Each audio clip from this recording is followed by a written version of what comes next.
Good morning students of class 10। बेटा ये आपका ज्योग्राफी का लेसन 5 है, मिनरल्स एंड एनर्जी रिसोर्सेज। बेटा इस लेसन पे हमने एक वीडियो और कल कर चुका है, अगर आप उसको नहीं देखे हैं तो पहले यूट्यूब चैनल से जाके देख सकते हैं। ओके, तो आज हम बात करेंगे सेकेंड पार्ट जो लेसन का है, mode of occurrence of minerals. आखिर जो मिनरल्स हम लोग प्राप्त करते हैं वो किस तरह से प्राप्त करते हैं, क्या तरीके हैं, किस मोड से प्राप्त करते हैं। सबसे पहला क्वेश्चन है where are these minerals found. ये मिनरल्स कहाँ प्राप्त होते हैं, मिनरल्स कैसे मिलते हैं। तो देखिए हम बात करेंगे इस पर, चलते हैं। Minerals are usually found in the ores, in ores. बेटा जो मिनरल्स होते हैं ऐसा नहीं कि हम उसको शुद्ध रूप में, प्योर रूप में पाते हैं, प्राप्त कर लेते हैं। उसका ओर मिलता है, इसको हिंदी में बोलते हैं अयस्क। उसे क्या बोलते हैं, अयस्क क्या बोलते हैं, फिर बोलते हैं रॉ मटेरियल्स। तो the term of ore the term ore is use to describe an accumulations of any minerals mixed with other elements। यानी कि हम ओर को ऐसे डिफाइन कर सकते हैं कि वो एक सब्सटेंसेस होते हैं जिसमें कई सारे मिनरल्स या एलिमेंट जो हैं मिले होते हैं। Okay, the minerals content of ore must be sufficient concentration to make its extraction commercially variable. यानी जो मिनरल्स होता है वो इस तरह से कर सकते हैं, कई अलग अलग अमाउंट या वेरिएबल्स में मिले होते हैं सफिशिएंट मात्रा में, जिसको क्या करते हैं, जिसको हम लोग उसमें प्राप्त करने का काम करते हैं, निकालने का वर्क करते हैं। नेक्स्ट है आपका, थोड़ा सा कैमरे को एडजस्ट करता हूं।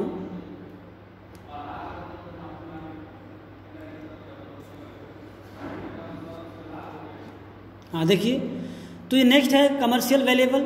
The type of formation or structure in which they are found determines their relative ill where with minerals ore may B mind. यानी जो उसके फॉर्मेशंस हैं, उसकी बनावट है, उसके स्ट्रक्चर्स हैं, इस पर डिपेंड करता है कि मिनरल्स और जो है कहाँ पाए जाते हैं और किस ढंग से इसका फॉर्मेशन हुआ है। This also determine the cost of the extraction. यानी कि इसको यही डिपेंड करता है कि इसको निकालने में या इसको प्राप्त करने में कितने कष्ट आते हैं। It is therefore important for us to understand the main types of formation in the which minerals occurs. और ये सबसे इम्पोर्टेंट बात है कि जो हम लोग मिनरल्स प्राप्त करते हैं, समझने वाली बात है कि हम लोग उसे कैसे किस टाइप से फॉर्मेशन हुआ है, उसकी बनावट कैसे हुई है जो हम प्राप्त करते हैं। ओके, तो ऐसे कई सारे फॉर्म्स है, कई सारे तरीके हैं। Minerals generally occur in these forms. यानी जो मिनरल्स होते हैं लगभग इस जो नियम नीचे दिया हुआ है जो माध्यम है, इस तरीके से मिनरल्स प्राप्त किए जाते हैं। तो हम इसको देख लेते हैं one by one, number topic by topic लेते हैं। फर्स्ट है, तो first in igneous and metamorphic rocks minerals में occurs in the rocks cracks and the cracks fault and joints. यानी कि आपने पिछले क्लासों में, पिछले पॉइंट में पढ़ा था रॉक्स के बारे में।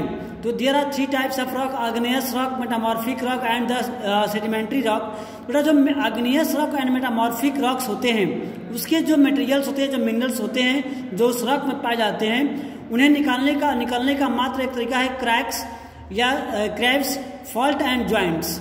जब ये अर्थ आग्नेयस रॉक जो है या मेटामॉर्फिक रॉक से जो वोल्केनिक या अर्थक्वेक एक्टिविटी होती है, उसमें से फॉल्ट और क्रैक्स हो जाते हैं, जिसके माध्यम से क्या होते हैं, जो पृथ्वी के अंदर जो मैग्मा या फिर लिक्विड मटेरियल से मिनरल्स होता है, वो इस वेन्स और लोड्स के माध्यम से बाहर निकलता है, जो क्या होता है, काफ़ी after long time they cool and solidified and they rise. और निकलने के बाद क्या होता है, कूल होकर के वो सॉलिड का रूप ले लेता है।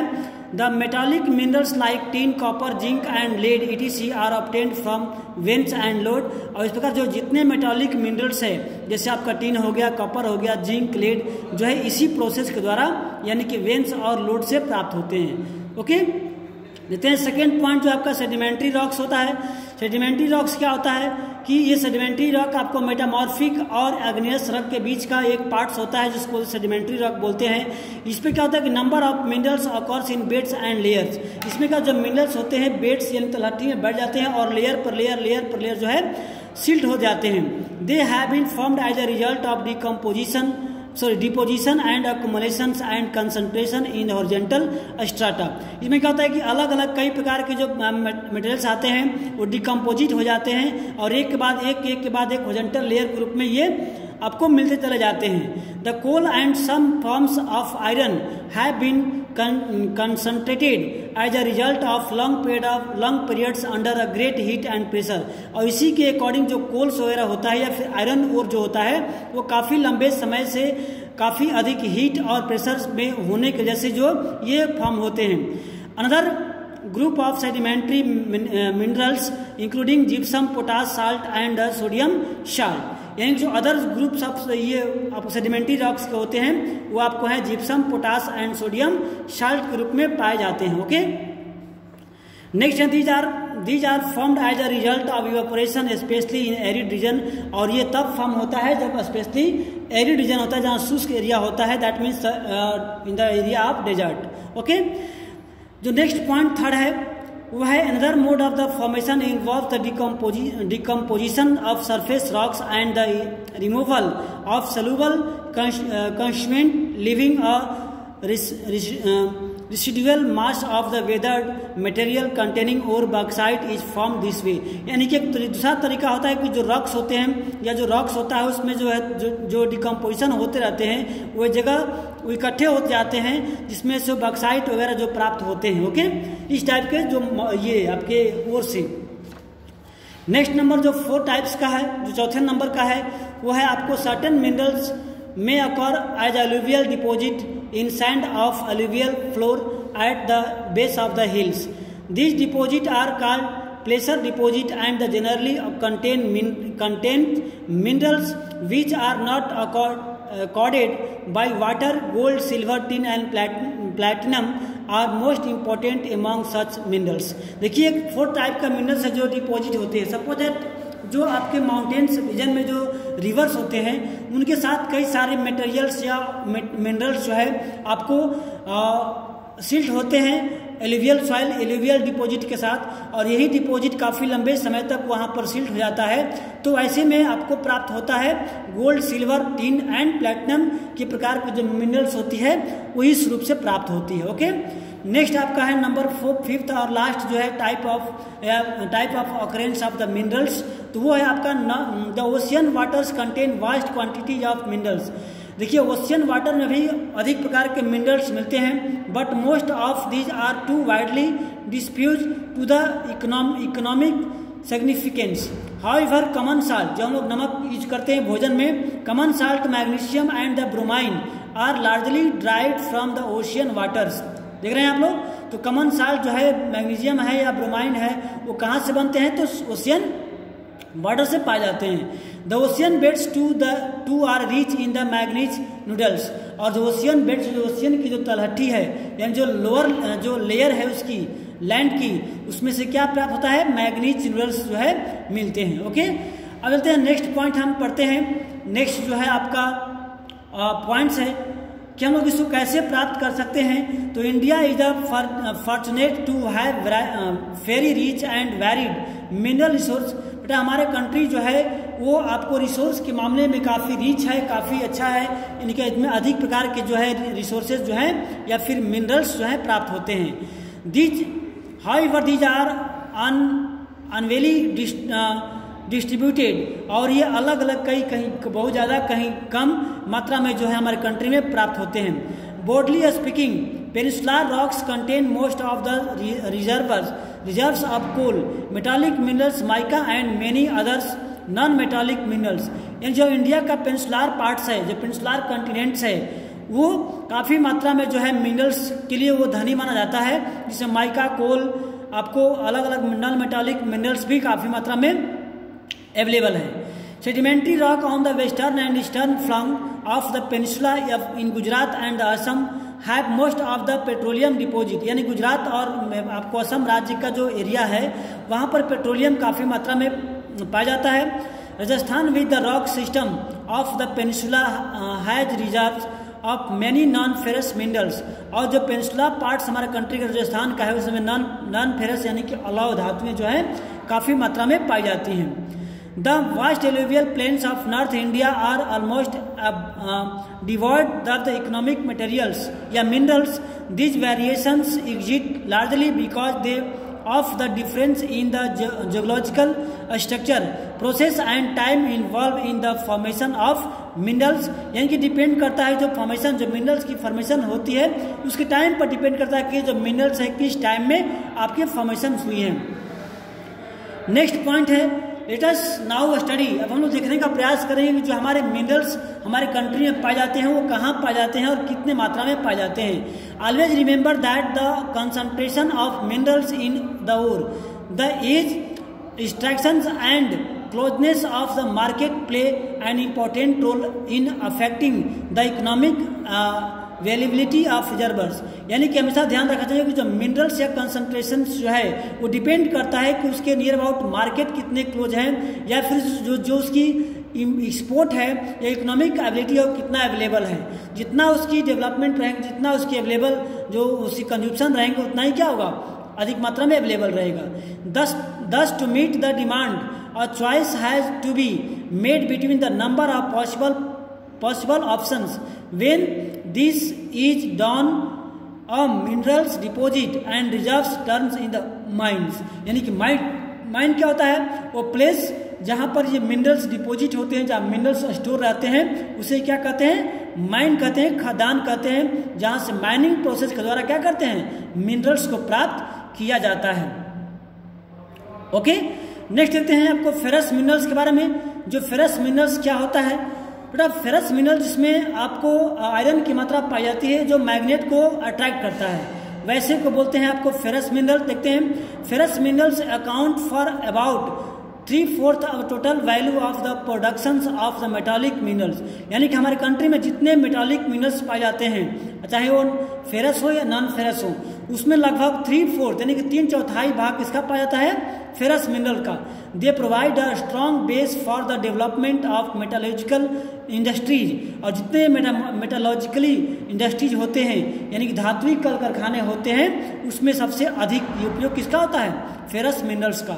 India exports substantial quantity of ferrous minerals after meeting her internal demands. हमारा जो कंट्री है अपने आंतरिक यानी कंट्री का जितना कंजप्शन होता है फेरस मिनरल्स का, उसको कंप्लीट करने के बाद काफ़ी मात्रा में जो है हमारा कंट्री जो है फेरस मिनरल का एक्सपोर्ट फॉरेन कंट्री में करती है।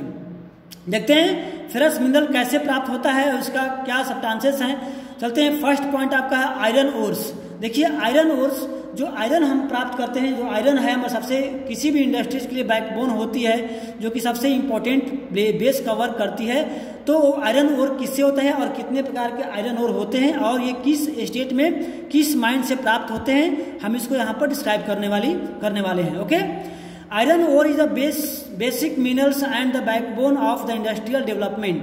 देखिए आयरन जो ओर होता है किसी भी इंडस्ट्रियल के लिए एक बैकबोन होता है, दैट मीन्स इंडस्ट्रीज को स्टैंड करने का काम करता है। India is endured with Fairlie abundant resource of iron ores. और हमारे कंट्री बहुत अधिक मात्रा में जो है आयरन ओर्स के माइंस पाए जाते हैं। India is a rich good quality iron ores, यानी कि हमारे कंट्री में अच्छे क्वालिटी के आयरन ओर अधिक मात्रा में पाए जाते हैं। जैसे सबसे इंपॉर्टेंट आयरन ओर्स होते हैं क्वालिटी ऑफ आयरन उसका magnetite. It is the finest iron ore with a very high content of the iron up to 70%। देखिए सबसे इंपॉर्टेंट और प्योर जो ये आपको आयरन ओर होता है उसको बोलते हैं मैग्नेटाइट। नियर अबाउट 70% इसमें आयरन की मात्रा होती है। अगर सपोज आप 100 kg आयरन ओर को बॉयल करते हैं या इसको मेल्ट करते हैं, उसमें 70 kg क्या मिलता है, आयरन की मात्रा पाई जाती है। It has excellent magnetic quantity, इसमें मैग्नेटिक क्वांटिटी भी होती है, क्वालिटी भी होती है, यानी कि मैग्नेट को अट्रैक्ट करता है, specially valuable in the electric industry. और जो भी जितने भी इलेक्ट्रिकल इंडस्ट्रीज होते हैं इसमें इसी यानी कि मैग्नेटिक आयरन ओर का उपयोग होता है। Hematite ore in the most important industrial iron ore in the term of the quantity used, यानी कि अधिक मात्रा में हेमेटाइट का भी उपयोग होता है, बट इसमें जो क्वालिटी होता है वो नियर अबाउट 50 to 60% होता है जो कि प्राप्त होता है। ओके, आप यहाँ एक ग्राफ देख सकते हैं, एक चार्ट दिया गया है किस स्टेट से कितना आपको आयरन ओर प्राप्त होता है। तो आप नोट कर लीजिए सबसे मैक्सिमम जो आयरन ओर्स हैं कहाँ से प्राप्त होते हैं, उड़ीसा से प्राप्त होते हैं। दूसरा है झारखंड 28%, थर्ड नंबर है आपको छत्तीसगढ़ 19%, और 4 नंबर पे है 11% कर्नाटका में, और बाकी जो है 9% आपके आयरन और कहाँ से आते हैं, अदर स्टेट से प्राप्त होते हैं। ओके, तो आपने देखा इसको। नेक्स्ट देखते हैं कि जो आयरन के ओर्स हैं वो किस किस स्टेट में है और उसका क्या नाम है। आयरन का जो माइन है जहाँ से आयरन प्राप्त होता है, जिस बेल्ट से, उसका क्या नाम है। चलते हैं तो हम आगे देखते हैं उड़ीसा झारखंड बेल्ट। सबसे इंपॉर्टेंट और सबसे अधिक आयरन ओर प्राप्त करने वाला जो माइनिंग है वो आपको उड़ीसा झारखंड बेल्ट में है। In Orissa high grade hematite ore is found in the Badampahar mines in the Mayurbhanj and the कुदर्म केंद्रुझर डिस्ट्रिक्ट। ये जो आपको इस डिस्ट्रिक्ट में पाए जाते हैं, उड़ीसा में 2 डिस्ट्रिक्ट हैं। इन द एडजॉइनिंग सिंहभूम, इसके बगल में सिंहभूम डिस्ट्रिक्ट भी है, वहाँ से भी क्या होता है, आयरन ओर की मात्रा जो है पाई जाती है, जो कि झारखंड में आपको हेमेटाइट आयरन ओर की माइन जो है गुवा एंड नावमुंडी में है। नेक्स्ट आपको दुर्ग बस्तर चंद्रपुर जो बेल्ट है वो आपको आता है छत्तीसगढ़ और महाराष्ट्र में। Very high grade hematite are found in the famous Bailadila range. देखिए बैलाडीला रेंज के नाम से आता है बैल, जो आपने ऑक्स देखा होगा, जो ऑक्स का हम्प होता है उसको बोलते हैं बैल का डील। उसी आकार के जो माउंट वहाँ पर हिल्स है, इसलिए उसका नाम पड़ा क्या, बैलाडीला। याद रखना ये कहाँ पर है, आपको छत्तीसगढ़ में, या Bastar Bailadila range of the in Bastar district Chhattisgarh में है आपको। The range of the hills comprise about 14 deposits of the super high grade hematite iron ores, and it has the best physical properties needed for steel making। और इसमें जो है आपको steel बनाने के लिए इसका ज़्यादा उपयोग होता है। Iron ore from these mines is exported to Japan and South Korea via जब विशाखापट्टनम पोर्ट्स। और जो बैलाडीला वगैरह से जो माइन से आपको आयरन ओर होता है, उसका मैक्सिमम पार्ट जो हमारे अदर कंट्री में, जापान और साउथ कोरिया में एक्सपोर्ट होता है। आपको किस पोर्ट से, तो विशाखापट्टनम। आता है कि what is the name of the port that iron ore exported, तो आपको क्या आएगा, विशाखापट्टनम पोर्ट। ओके, नेक्स्ट है आपको वेलेरी चित्रदुर्गा एंड चिक्कामगलूर तुमकुर बेल्ट है आपको, जो कर्नाटका में पाया जाता, कर्नाटका में है। It is the large reserve of iron और ये सबसे अधिक अधिक आयरन और प्राप्त होता है यहाँ से। जैसे यहाँ पर the Kudremukh mines located in the western ghat of the Karnataka के पश्चिमी घाट में कुदुरमुख माइंस जो है वहाँ पर 100% एक्सपोर्ट होता है। यानी जो माइंस से और निकलते हैं आयरन का, उसका लगभग 100% जो है वो आपको अदर कंट्री में एक्सपोर्ट हो जाता है। Kudremukh deposit are known to be one largest in the world. दुनिया का सबसे लार्जेस्ट में एक स्थान रखता है। The ore is transported the slurry through the pipeline to the port near Mangalore. और ये पोर्ट के नज़दीक जाता है आपको पाइपलाइन के माध्यम से। और नेक्स्ट और पॉइंट आपका है इसमें आपको महाराष्ट्र गोवा। देखिए यहाँ पर Maharashtra Goa belt include the state of Goa and Ratnagiri district of the Maharashtra through the ores are not very high quality. हालांकि यहाँ की जो ओर्स हैं वो हाई क्वालिटी के नहीं होते हैं। At the efficiently exploited iron is exported through the Marmagao port. और यहाँ से क्या होता है, मरमगांव पोर्ट से यहाँ भी एक्सपोर्ट होता है। अब हम नेक्स्ट पॉइंट पढ़ेंगे मैग्नीज, जो हमारा 3rd पार्ट होगा और जिसको हम लोग पढ़ेंगे नेक्स्ट वीडियो में। तब तक के लिए गुड बाय।